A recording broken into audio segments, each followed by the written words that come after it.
Qual seu nome e sua profissão? Eu me chamo Jamile e eu sou psicóloga. Seja bem-vinda ao Conversas de Sofá Amarelo. Perguntas para não amarelar. Muito obrigada. O Hospital do Dente fala muito sobre como o sorriso impacta na autoestima.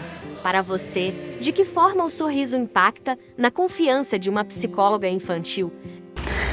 Eu acredito muito que o sorriso, muitas vezes, ele fala mais do que muitas palavras. Então, a forma em que a criança expressa o que ela sente, tanto emocionalmente, tanto afetivo, né? Quanto a tristeza, ela pode sim ser através de um sorriso. Uma música? É tudo sobre você. Já conseguiu entender o que é Six, Seven? Não, mas eu já perguntei para várias crianças. Mas daqui a uns dias pode ser que eu aprenda até a dançar aquela musiquinha, né? Daí alguém vai me falar alguma coisa. Você já precisou farmar aura com as crianças durante os atendimentos? Olha, ainda não, mas eu já ouvi elas falar que ou eu ganhei ou eu perdi. Qual história do consultório te fez pensar? Isso aqui dava um episódio de série. Nossa, várias. Muitas vezes as crianças, elas contam para nós de uma forma que parece uma história aquilo e realmente ela está querendo falar sobre o que ela está sentindo, ou até mesmo quando a gente quer intervir, a gente cria algumas histórias, né, para aquela criança utilizando alguns nomes e personagens que não são reais, mas que às vezes a gente acaba acreditando no que a gente está falando para a criança daquela história. Você assiste muito desenho para ter assunto com os pacientes? Sim, assisto, escuto, é muito vem e vai das estações, o Pipo e a Fifi, a Bluey, né? Então, divertidamente, muito. Qual o teu preferido? Divertidamente, que é uma forma em que a criança consegue identificar, né? E a gente acessar ela sobre o que é as emoções. Você sabe quantas vezes precisou explicar o que é vlinder? Muitas, mas aproveitando, né, a vlinder, ela significa borboleta em holandês, né, e o nome da clínica é Vlinder em virtude de que toda pessoa, ela passa por transformações e que cada sujeito que entra lá na clínica, ela entra como se ela fosse uma larva e através disso ela vai se construir, né, e se desenvolver e aí ficar pronto para o voo, que é o que a gente quer que aconteça. Então o processo terapêutico é desta maneira, ela entra lá sem recursos, mas ela sai com asas e bastante histórias para voar. Existe idade do surto oficial? Várias idades eu acredito que são do surto, né? Surto?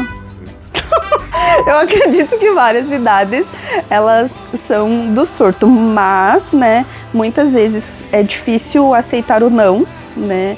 Eu quero isso, eu quero aquilo neste momento, naquele momento, então o não para a criança ele é bem difícil e aí é neste momento em que a gente explica para os pais que muitas vezes o não pode ser dito de outra maneira. Então, naquele momento em que a criança está entre os 6 e os 7, os 7 e o 8, que ela começa a entender que ela é parte do mundo, vem muitos desafios, ela entende que a escola não é só brincadeira, que precisa ir lá, sentar, fazer atividade. Isso também desencadeia um comportamento, porque eu não estou mais sendo vista totalmente como uma criança que só brincava, e muitas vezes isso sim acaba desenvolvendo comportamentos inadequados. Quem mente melhor? A criança ou os pais? Os pais. Sim. Qual a parte mais feliz em atender crianças? Quando elas dizem que não querem ir para casa, que já acabou, já tá na hora.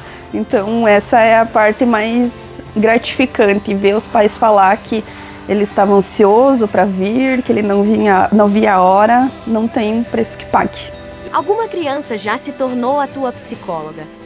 Muitas vezes eu já me vi em várias crianças, então no momento da brincadeira ali, muitas vezes eu também acabo me vendo naquela criança, né, porque são fatos em que eu lembrava ou da minha infância ou atitudes em que eu já fiz e já tomei. É mais fácil atender os pacientes ou coordenar a equipe? Atender os pacientes. Qual situação faz você rir fácil? Ai, são várias. Às vezes o sorriso ele é de emoção, às vezes o sorriso ele é de uma situação engraçada, né? Mas rir fácil é quando você está trabalhando com o teu paciente sobre uma abordagem ou sobre um assunto e ele compreende aquilo, então a gente sorri e respira fundo, agradecendo que ele entendeu, que ele compreendeu que aquele desenho pintado, aquela massinha de modelar, aquele brincar de casinha, aquela bagunça boa, né, ela traz sentido. Qual situação faz você precisar respirar fundo? Quando tem muita bagunça, quando a criança mistura massinha, né? Então isso muitas vezes eu preciso respirar fundo, porque quem é terapeuta infantil, né? Quem é psicólogo infantil vai entender sobre o que eu tô falando do misturar as massinhas. Mas aí, né, é a criança quem toma a partida da brincadeira, é ela quem estrutura como a gente vai fazer e eu vou entrar no mundo dela. Então misturar a massinha muitas vezes é não conseguir entender o que está acontecendo com ela mesma, muitas emoções ao mesmo tempo. Onde você se vê daqui a 10 anos? Daqui a 10 anos eu me vejo encontrando pacientes na rua e eles lembrando que eu fui psicóloga deles. E de alguma forma eu sei que vidas eu vou marcar, né? E eu me vejo também com várias Flinders, né? Com uma equipe ainda maior, hoje a gente já é em 11, mas com uma equipe maior e marcando muitas trajetórias, tendo muitas borboletas por aí. Valeu, Jamile. Muito obrigada.